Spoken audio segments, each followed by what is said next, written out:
Join with me and millions of Christians as we observe the season of Lent. The earliest Christians, just after Jesus' death and resurrection, wanted to know what it would mean to live a life with God.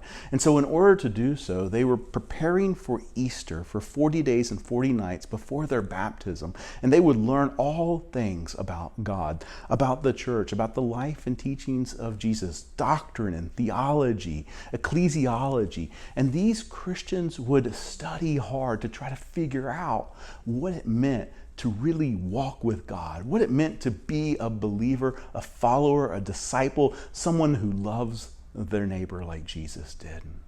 And they would ask the hard questions of life, like how do we find God? Or how does God find us? Or what does God want? What does God want with us? What's our purpose in life? What are we even here for? Where is God? What is God like? And so they asked those questions, which of course is a 40-day period reminiscent of how Israel wandered in the wilderness, in the desert for 40 years, asking those same questions as they were just curious and suffering and in pain and just trying to figure out what life was all about. And of course, that also is reminiscent of Jesus' time in the desert, wondering what was his purpose? How was God calling him to be the Son of God and to take up the cross for us? So I invite you to join with us at Niner United on a series during Lent that we're calling Amazed by His Teachings.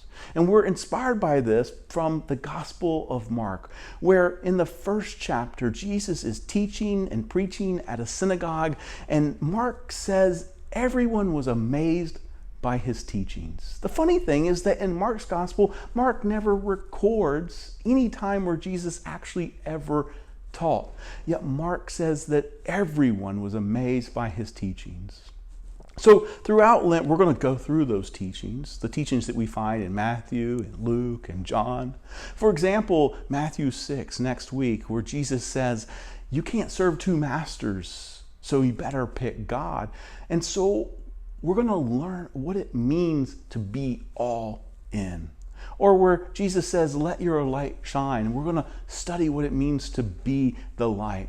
Or where Jesus was talking to a rich young man and he found an obstacle that if he was inwardly focused, he wasn't going to find joy. That in order to find joy, you have to be outwardly focused. And so we're going to learn what it means to be positive.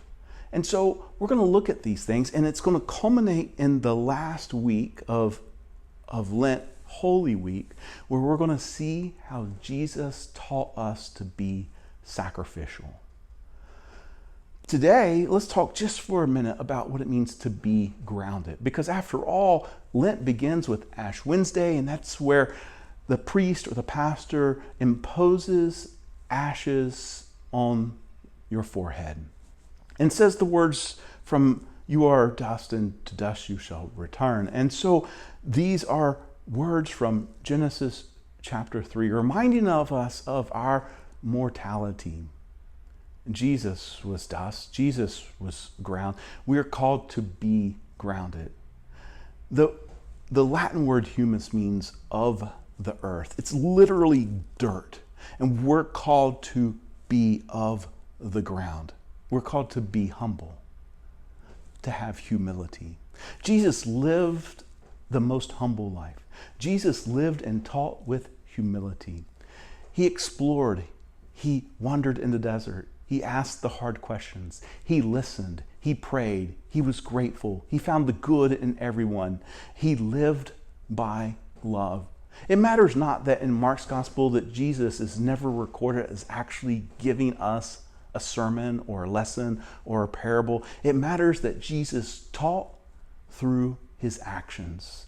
And we're invited to first teach others through the way we live. And when we live as Jesus teaches us to live, if we model our life after the love of Jesus, we're going to be teaching ourselves and the world some serious things. That hate has no room, that justice will prevail. God teaches and speaks through you and through me. And when God speaks, God frees.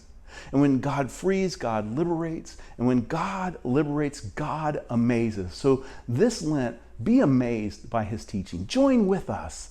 Come on for the next couple of weeks and be amazed by Jesus' teachings.